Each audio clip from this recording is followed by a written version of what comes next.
중국의 고사 성어 중에 세옹지마라는 성어가 있습니다. 직역을 하자면 변방 노인의 말이라는 뜻이고, 인생에는 참 변수가 많아서 불행과 행복을 예측하기가 힘들다라는 뜻을 가지고 있습니다.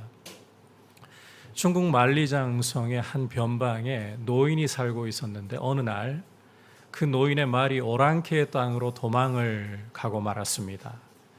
그러자 이웃 주민들이 하필 말이 오랑캐의 땅으로 도망을 갔으니 어쩝니까? 찾아와서 노인을 위로했습니다. 그러자 이 노인이 이게 복이 될 수도 있겠지요. 태연하게 덤덤하게 말을 하는 겁니다. 그리고 몇 달이 지난 후에 오랑캐의 땅으로 도망을 갔던 말이 오랑캐의 말들을 이끌고, 좋은 말들을 이끌고 집으로 돌아온 거예요. 그러자 이웃이 이렇게 좋은 말들을 많이 이끌고 왔으니 부자가 되셨구려. 축하드립니다. 그러자 이 노인이 이번에는 이게 또 재앙이 될지 누가 알겠습니까? 별로 표정의 변화도 없이 덤덤하게 이야기를 하는 겁니다. 며칠이 지난 후에 이 노인의 아들이 그 말들 중에, 함께 온 말들 중에 좋은 말을 좀 타보려고 하다가 낙마하는 바람에 다리를 크게 다쳐서 다리가 불구가 되고 말았습니다. 그러자 또 이웃이 찾아와서 아들의 다리가 이렇게 되었으니 어쩝니까? 위로를 하는데, 이 노인이 또 태평한 표정으로 이게 복이 될지도 어떻게 알겠습니까? 그리고 1년 정도 흐른 후에 오랑캐들이 만리장성을 넘어와서 침략을 했습니다. 그러자 이 마을에 있던 장정들이 다 징집되어서 전쟁에 나가게 되었어요. 그리고는 나갔던 장정들은 거의 대부분이 죽고 살아서 돌아온들 불구가 되어서 돌아오고 말았습니다.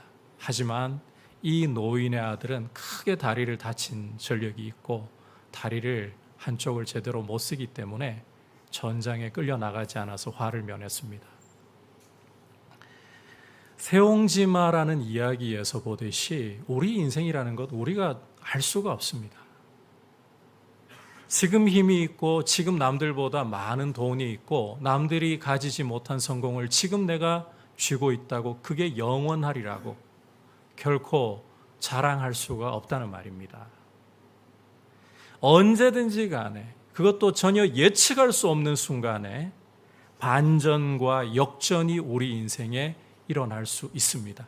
그게 우리의 인생이라는 거예요. 이전 한나의 삶은 고통과 괴로움의 연속이었고 눈물이 그 음식이 될 수밖에 없었습니다.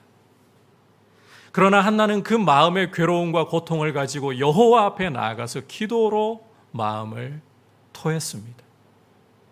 고통과 괴로움의 기도를 드리지 않을 수가 없었다는 이야기입니다. 하지만 오늘 말씀을 여러분께서 읽어보시면 한나가 즐거움으로 힘차게 노래하면서 기도하고 있습니다. 그냥 찬송이라고 불러도 무방할 정도의 기도를 하나님 앞에 올려드리고 있습니다. 분위기가 완전히 반전된, 역전된 기도를 드리고 있다는 거예요.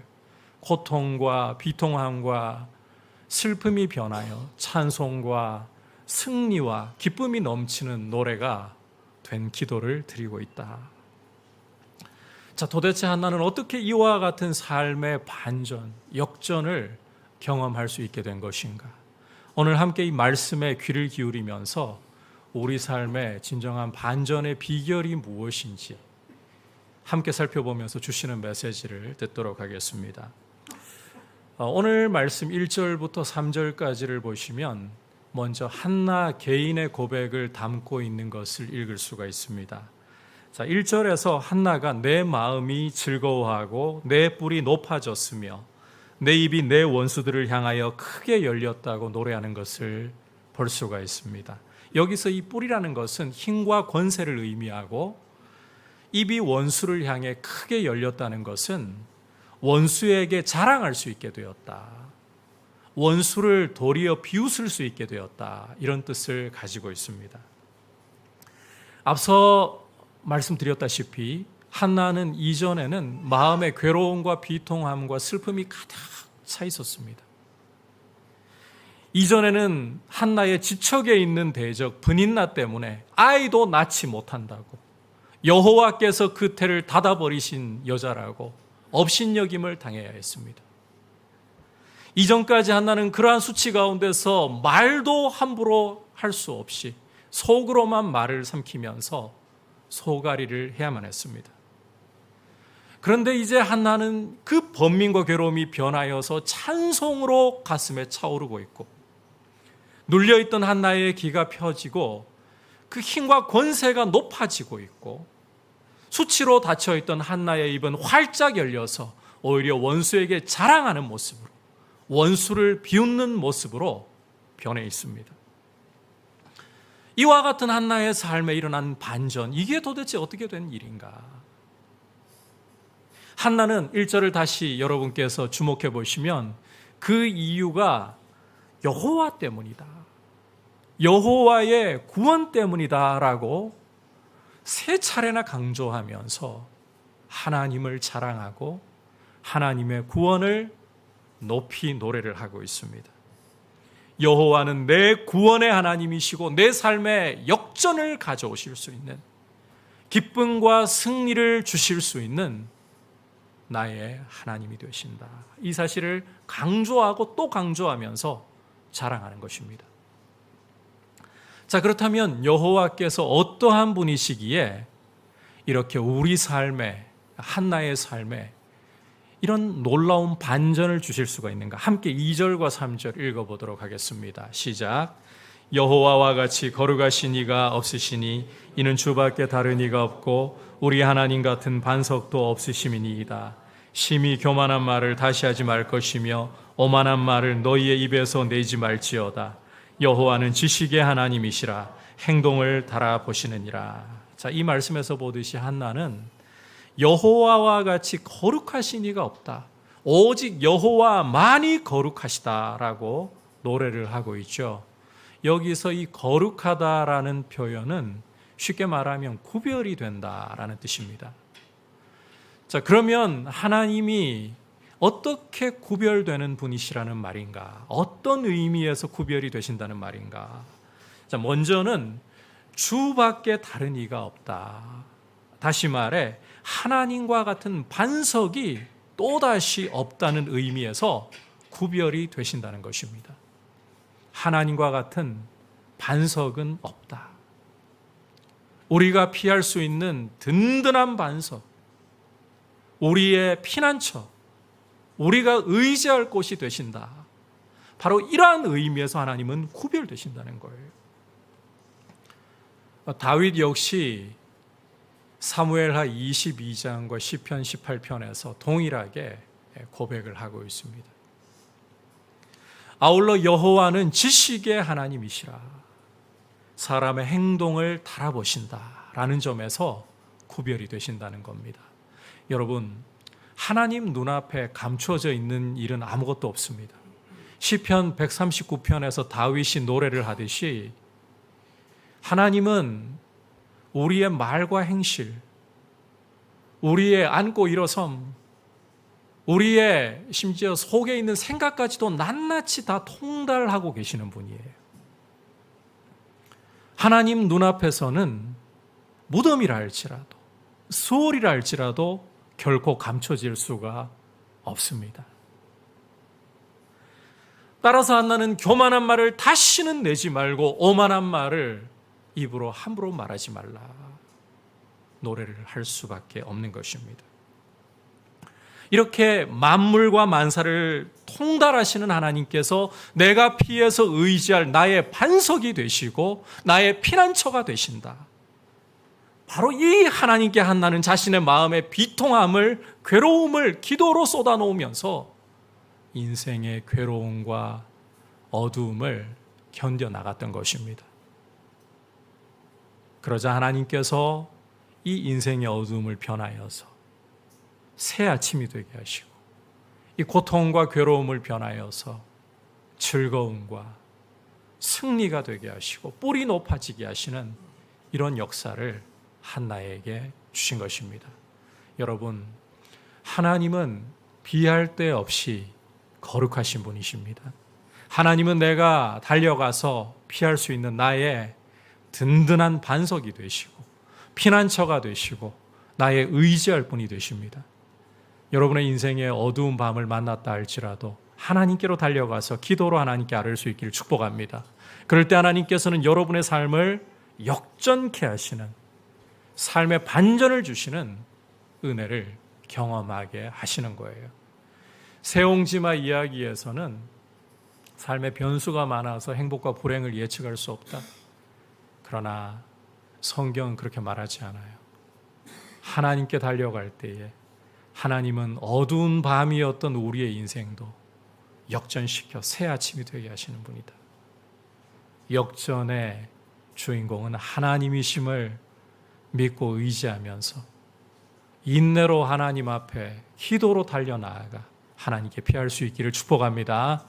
자, 이제 계속해서 한나는 자신이 경험한 이 하나님이 그저 자신의 하나님만이 아니라 누구에게든 이 하나님의 역전을 주실 수 있다라는 사실을 이렇게 노래를 하고 있습니다. 함께 4절과 5절 읽도록 하겠습니다. 시작. 용사의 활은 꺾이고 넘어진 자는 힘으로 띠를 띠도다. 풍족하던 자들은 양식을 위하여 품을 팔고 줄이던 자들은 다시 줄이지 아니하도다.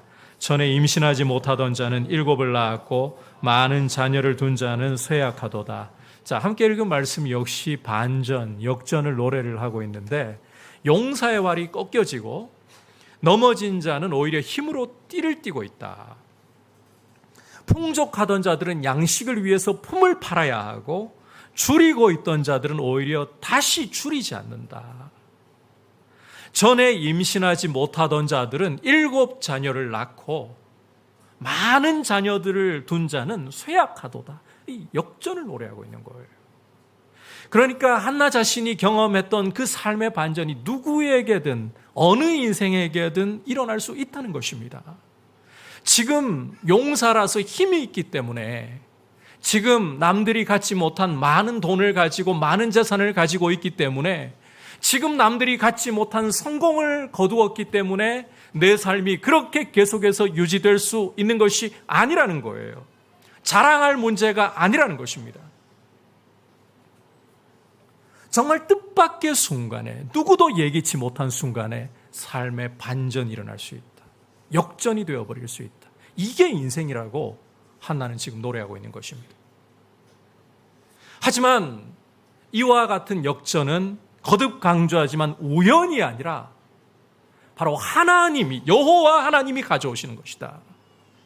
함께 6절부터 8절 전반부까지 읽어보도록 하겠습니다. 시작. 여호와는 죽이기도 하시고 살리기도 하시며 수월에 내리게도 하시고 거기에서 올리기도 하시는도다. 여호와는 가난하게도 하시고 부하게도 하시며 낮추기도 하시고 높이기도 하시는도다. 가난한 자를 진토에서 일으키시고 빈궁한 자를 거름더미에서 올리사 귀족들과 함께 앉게 하시며 영광의 자리를 차지하게 하시는도다. 자, 함께 읽은 말씀에서 주어가 여호와시라고 2번이나 반복이 되고 있죠. 여호와께서 어떠한 인생에게든 반전을 가져오실 수 있는 주인이 되신다. 주권자가 되신다. 모든 인생의 주권자가 되신다는 사실입니다. 여러분, 하나님은 심지어 죽이기도 하시고 살리기도 하시고 사람의 생사를 주관하시는 분이시다. 생사를 주관하시는 주권자이시다. 여호와는 가난하게도 하시고 부하게도 하시고 낮추기도 하시고 높이기도 하시는 귀천을 주관하시는 주관자가 되신다. 이처럼 하나님께서는 모든 인생의, 모든 만물의 생사화복을 주관하시는 주권자이시다라는 것입니다. 여러분, 하나님께서 이렇게 모든 만물의, 모든 인생의 주권자가 되시는 이유를 8절 끝부분에서는 이렇게 노래를 하고 있습니다. 땅의 기둥들은 여호와의 것이라. 여호와께서 세계를 그것들 위에 세우셨도다. 자, 여러분, 집을 세우려고 하면 기본이 기초부터 먼저 닦고 기둥을 세우는 거잖아요. 세상이라는 집을 세우는 것도 마찬가지예요. 기둥을 먼저 세우고 그 위에 세상이라는 집을 지어야 되는 거예요. 그런데 한나는 지금 어떻게 노래를 하고 있는가? 세상의 기둥들이 여호와의 것이다. 세상의 기둥들은 여호와의 것이다.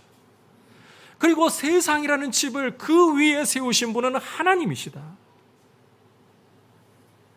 다시 말해 하나님이 온 세상을 창조하셨고 온 세상의 주인이시고 온 세상 만물을 그 뜻대로 다스리고 계시는 주권자가 되신다는 것을 이렇게 비유적인 언어로 표현을 한 거예요. 여러분, 하나님을 떠나서 하나님 없이 우연히 일어날 수 있는 일은 아주 없습니다. 인생의 반전, 이 삶의 역전이 일어나는 것은 주권자이신 하나님이 반전을 가져오시기 때문에, 역전을 주시기 때문에 일어나는 일이다. 하나님의 지혜와 힘과 능력이 미치지 못할 곳은 아주 없어요. 따라서 아무리 큰 힘과 권세를 가진 왕이라 할지라도,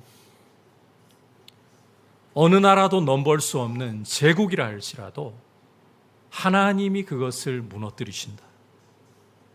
일순간 무너집니다. 하나님이 뽑아버리신다. 일순간 뽑혀 나가고 맙니다. 여러분께서 성경 역사를 읽어보시면 세상 역사 가운데에 근동 지역에서 가장 강대한 세력을 떨치고 큰 힘을 자랑했던 왕은 바로 느부갓네살입니다. 역사가들을 평가하기를 이 사람이 전쟁의 신이었다고 할 정도로 가는 곳마다 전쟁에서 승승장구했던 인물이 느부갓네살이에요. 그리고 이 사람이 얼마나 뛰어난 업적을 남겼는가 하면 세계 7대 불가사의 중에 하나라고 불리는 공중정원을 건설했는데 굉장히 놀라운 건축물입니다. 이런 왕이, 여러분, 다니엘 4장을 읽어보잖아요.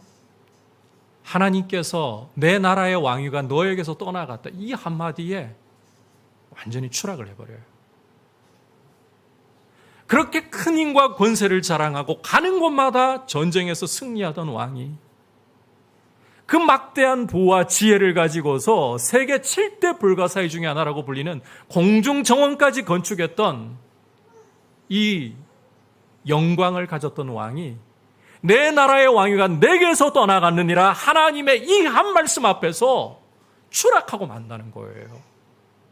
그래서 여러분께서 다니엘서 4장을 읽어보시면 이 하나님의 말씀과 함께 정신이 나가버려요. 미쳐버리는 거예요. 하늘의 이슬을 맞으면서 소처럼 풀을 뜯어먹으면서 머리카락은 새의 깃털같이 되고 손톱은 마치 새의 발톱같이 변해가지고 7년 동안을 그렇게 추락한 채 살아가야 했습니다. 여러분, 이게 느부갓네살 한 사람에게 우연히 일어났다고요? 아니요. 역사를 주장하시는 하나님이 하시는 일이라는 것은 그 다음 이어지는 다니엘서 5장에서도 발견됩니다. 벨사살 왕도 마찬가지입니다. 하루는 이 느부갓네살 왕의 후손이었던 벨사살 왕이 귀족들과 왕후와 후궁들을 불러 모아가지고는 예루살렘 성전에서 탈취해온 금그릇을 가지고 술을 마시면서 금, 은, 동, 철, 구리, 나무로 된 신들을 찬양하기 시작했습니다. 그런데 그 순간 갑자기 사람의 손가락들 같은 것이 나타나서는 석회벽에다가 메네 데겔 우바르신이라는 글자를 쓰고 사라졌습니다. 이 손을 보면서 하나님의 손인 거죠. 벨사살 왕은 얼굴이 사색이 되고 무릎이 정말 딱딱 소리가 날 정도로 부딪히면서 떨기 시작했습니다. 당장 바벨론의 지혜자들을 불러서 이 글의 내용이 무엇인지 해석하게 하라. 그런데 여러분, 하나님이 쓰신 글을 세상 지혜로 읽어내지를 못해요. 해석을 할 수가 없는 거예요. 그래서 소환된 인물이 바로 하나님의 사람 다니엘이었습니다. 다니엘이 벨사살에게 이 글자의 뜻이 무엇인가를 해석을 해주는데, 하나님께서 왕의 나라의 시대를 끝나게 하셨다. 왕을 저울에 달아보니까 부족함이 보였다. 따라서 이제 메대와 바사 사람들에게 왕의 나라를 넘겨주신다. 이런 뜻인 거예요. 왕의 나라의 시대가 끝났다. 왕을 저울에 달아보니까 부족함이 보인다. 따라서 메대와 바사, 페르시아 제국을 말하죠. 그들에게 나라를 넘겨주겠다. 그리고 여러분이 말씀을 읽어보시면 그날 밤 벨사살 왕은 죽임을 당합니다. 그리고 바벨론 제국, 그 강대했던 바벨론 제국은 막을 내리고 페르시아 제국 시대가 열리게 되는 거예요. 여러분, 이렇게 가장 큰 권세와 강한 힘을 가지고 있는 왕이라 할지라도, 무소불위의 권력을 자랑했다 할지라도 하나님이 낮추시면 한 방에 낮아질 수밖에 없는 것입니다. 아무리 강대한 제국이라 할지라도 하나님이 뿌리를 뽑아버리시겠다, 하나님이 무너뜨리시겠다, 한순간 뽑히고 무너질 수밖에 없는 거예요. 이건 우리 최근 역사 속에서도 경험했잖아요. 구소련이 그렇게 허망하게 무너질지 어떻게 알았습니까? 철의 장막이라고 불리던 베를린 장벽 순식간에 무너졌어요. 여러분, 러시아가 우크라이나 침공하면 손쉽게 장악할 줄 알았죠. 되나요? 사람의 뜻으로 되는 문제가 아니에요. 하나님이 명하시면 그 명을 따라 낮아져 버리는 거예요. 강함이 중요한 게 아닙니다. 아무리 강할지라도 하나님이 낮추시겠다, 낮아지는 겁니다. 반대로 하나님이 높이고자 작정을 하신다면 아무리 비천한 자리에 있을지라도, 아무리 가난할지라도 존귀하게 세워지지 않을 수가 없습니다. 그 대표적인 사람이 바로 다윗이에요. 여러분, 다윗이라는 인물은 베들레헴 사람 이새의 막내 아들로 태어났습니다. 그 아버지 이새는 고사하고, 이웃 사람들은 고사하고, 그 아버지조차도 주목하지 않던 사람이었어요. 그래서 천박한 직업이었던 목자로서 아무도 주목하지 않는 목장에서 양떼나 돌보고 있었습니다. 하지만 이 다윗을 하나님이 주목하시고 이 사람을 높이고자 하시니까 이스라엘 역사상 가장 위대한 성군 다윗이 된 것 아닙니까? 여러분, 한나의 노래처럼 여호와는 죽이기도 하시고 살리기도 하시며 가난하게도 하시고 부하게도 하시고 낮추기도 하시고 높이기도 하시는 전능하신 주관자이시다. 만물을 주관하시고 만사를 주관하시고 우리 인생을 주관하시는 전능자이시다. 게다가 용사의 활은 꺾어버리시고 넘어진 자는 힘으로 띠띠우게 하시고 풍족한 자들은 양식을 위해서 품을 팔게 하시고 줄인 자들은 다시는 줄이지 않게 하시는 역전의 하나님이시다. 하나님이 전능자이시고 역전의 하나님이시다. 여러분, 이 하나님이 땅의 기둥들을 소유하시고 그 위에 세계라는 집을 지으셨습니다. 그러므로 하나님의 손을 떠나 하나님의 명을 떠나 우리 인생이 우연히 서고 넘어지는 게 아니라는 것 기억하셔야 합니다. 세옹지마 이야기는 우리 인생의 한 단편밖에 보여주지 못합니다. 인생의 불행과 행복은 변수가 많아서 예측할 수 없다 정도까지밖에 나가지 못합니다. 그러나 한나의 노래 속에서, 성경에서 그 변수가 바로 우리 하나님이시다. 하나님이 인생의 주권자이시고 하나님이 우리 인생에게 역전을 주시는 역전의 하나님이시다. 분명하게 한나는 보여주고 있는 거예요. 자, 그렇다면 이제 이 여호와의 역전의 이 은혜를 누리는 사람들이 누구인가? 자, 함께 9절과 10절 말씀 읽어보겠습니다. 시작. 그가 그의 거룩한 자들의 발을 지키실 것이요 악인들을 흑암 중에서 잠잠하게 하시리니 힘으로는 이길 사람이 없음이로다. 여호와를 대적하는 자는 산산이 깨어질 것이라. 하늘에서 우레로 그들을 치시리로다. 여호와께서 땅끝까지 심판을 내리시고 자기 왕에게 힘을 주시며 자기의 기름 부음을 받은 자의 뿔을 높이시리로다 하니라. 자, 함께 읽은 말씀에서는 여호와께서 지키시고 높이시는 자가 누구인가? 반대로 여호와께서 잠잠하게 하시고 산산이 깨뜨려 버리시고 우레로 치실 자, 우레라는 게 하나님의 무기로 성경에 주로 등장하잖아요. 우레로 치실 자가 누구인가 보여주고 있습니다. 참고로 여러분께서 이 한나의 기도를 읽으실 때 성령의 감동으로 예언적인 성격을 갖고 있다고 보셔야 돼요. 그리고 이 한나의 노래는 사무엘서 전체의 주제, 핵심이 무엇인가를 보여주는 굉장히 중요한 역할을 하고 있습니다. 자, 이 사실을 염두에 두고 먼저 하나님께서 흑암 중에서 잠잠하게, 그 입을 잠잠하게 만들어 버리실 자, 여호와께서 산산이 깨뜨려 버리시고 우레로 치실 자가 누구인가? 그 사람들은 바로 악인들이라고, 여호와를 대적하는 자들이라고 한나는 노래를 하고 있습니다. 반대로 여호와께서 지키시고 높이시는 자들은 그의 거룩한 자들, 자기의 왕, 즉 자기의 기름 부음 받은 자. 자, 한나의 노래는 예언적인 성격 갖고 있다고 했잖아요. 다윗을 염두에 두고 있는 거예요. 한나는 알지 못하지만 다윗을 성령께서 염두에 두고 노래하게 하시는 거예요. 자, 이걸 염두에 두고 간단하게 이야기하면 하나님 편에 서 있는가? 이게 인생을 결정하는 기준이 된다는 겁니다. 다윗과 같이 하나님 편에 서 있는가? 여러분, 이게 인생을 결정하는 거예요. 세상살이는 세상의 정의를 기준으로 해서 도덕 윤리적으로 평가합니다. 그런데 여러분, 하나님께서 돌보시고 하나님께서 삶의 반전의 은혜를 누리게 하시는 사람들은 오늘 한나의 노래가 보여주고 있습니다.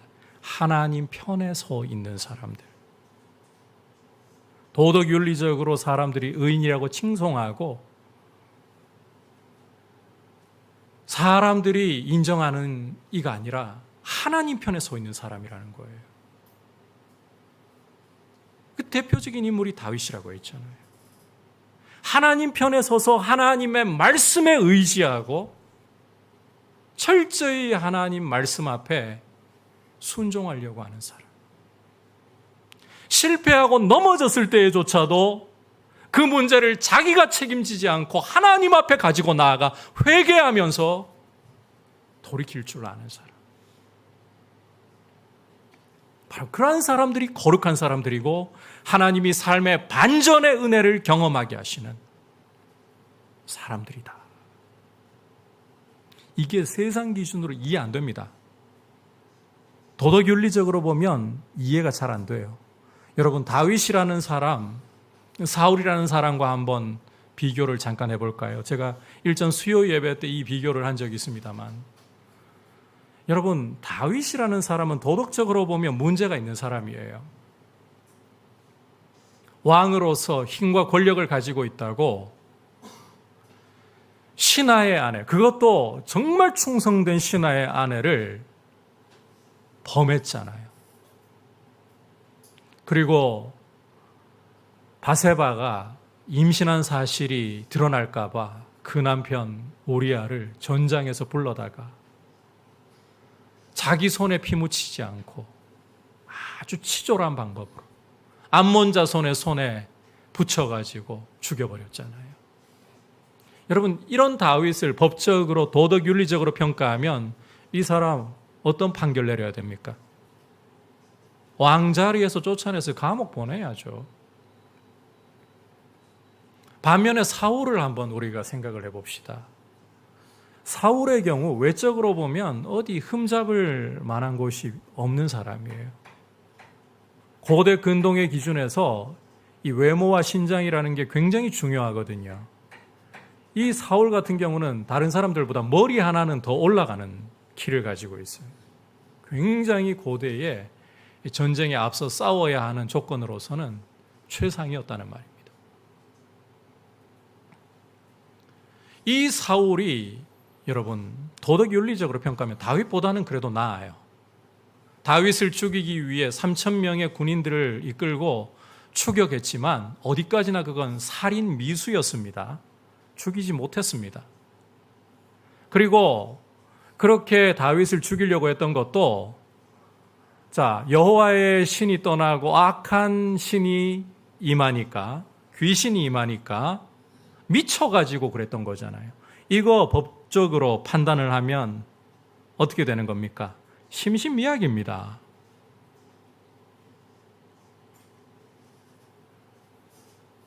누가 낫습니까? 세상 기준으로 보면 법원에서 판단한다면 다윗은 유죄고 사울은 무죄입니다. 심신미약이 인정돼 가지고 넘어갈 수 있습니다. 자기 정신이 아닌데 어떡해? 그런데 하나님은 사울이 아니라 다윗을 선택하셨어요. 그가 내 마음에 합한 사람이라. 여러분, 기준은 하나님 편에 서 있는 거예요. 세상의 정의가 뛰어나고 세상의 도덕 윤리가 완전하다고 생각하십니까? 여러분, 그러면 철학의 역사가 지금까지 존속될 수가 없었습니다. 아무리 세상이 정의를 부르짖고 무엇이 정의인가? 답이 안 나와요. 최근 학계에서 정치 철학자 중에서 아주 뛰어난 석학인 마이클 샌들 같은 사람이 정의란 무엇인가 책을 내고 자기의 입장을 밝히지만 이 마이클 샌델조차도 정의에 대해서 열어놓을 수밖에 없어요. 자기도 답을 못 내리는 거예요. 공리주의자 중에 한 사람인 존 스튜어트 밀과 같은 사람은 자유론이라는 책에서 사람들의 자유를 인정해줘야 된다. 대중에게 해를 끼치지 않는 한 자유를 인정해줘야 된다. 그러면서 정의와 자유를 이야기하려고 하는데 여러분, 이게 어떤 함정을 가져온지 아십니까? 동성애자들을 열어줄 수 있는 함정이 와요. 개인의 자유라는 이름으로 로마서 1장을 보면 하나님을 하나님으로 영화롭게 하지 않고 하나님께 감사치 않음으로써 하나님이 더러운 정욕에 내버려 두신 표인 동성애를 열어줄 수 있는 사상적인 배경이 되어버려요.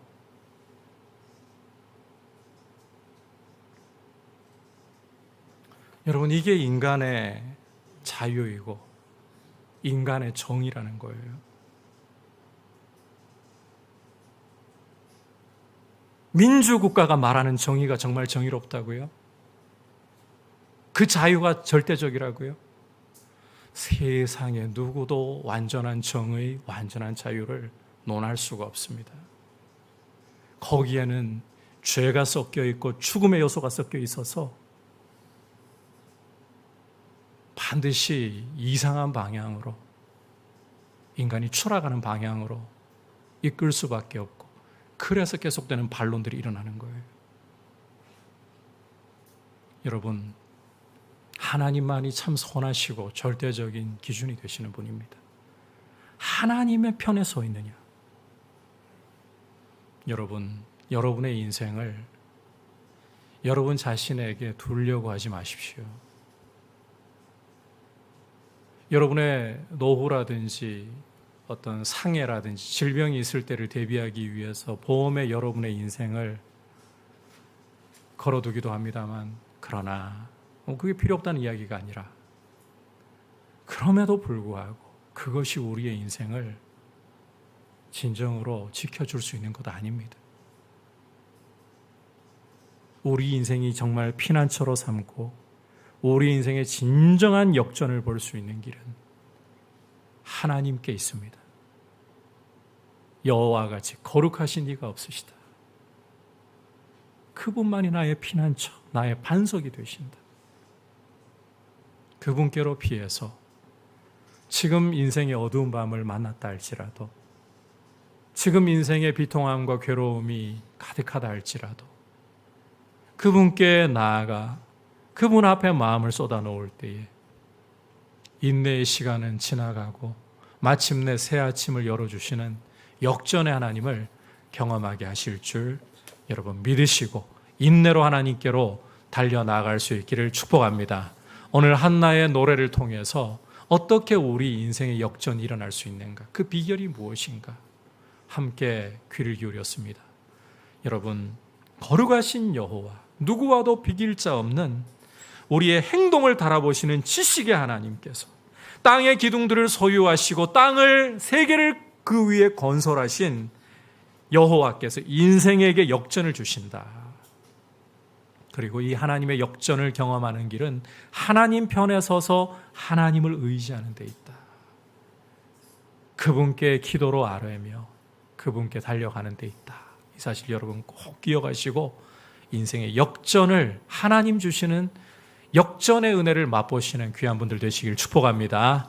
자, 이제 말씀을 생각하면서 함께 96장 찬송